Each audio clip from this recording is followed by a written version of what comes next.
লোকসভা প্রার্থীর জন্য ভারতীয় জনতা পার্টির কার্যকর্তাদেরকে যেতে হবে। আর যাওয়ার সময় আমার জন্য ভোট চাওয়ার সময়ও কারোর সঙ্গে লড়াই ঝগড়া করার কোনো দরকার নেই।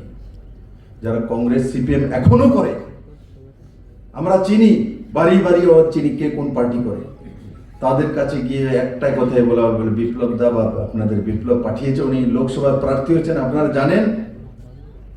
আপনি কি সিপিএম করেন, কংগ্রেস করেন, বিপ্লব দেবের কোনো অসুবিধা নেই। বিপ্লব দেব আপনার আশীর্বাদ চায়, আপনার ভালোবাসা।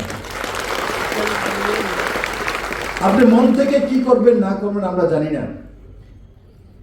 বাড়ি বাড়ি যখন প্রচারে যাবেন তখন এটাই বলবেন যে বিপ্লব দেব আপনার আশীর্বাদ চাইছে, আপনার আদর চাইছে। এর বেশি আমার জন্য বলার দরকার নেই। আর যদি বেশি কিছু বলে তাহলে ভদ্রভাবে বলা। কি বলা? উপদেশ নয় ভাই, সাথ চাইয়ে।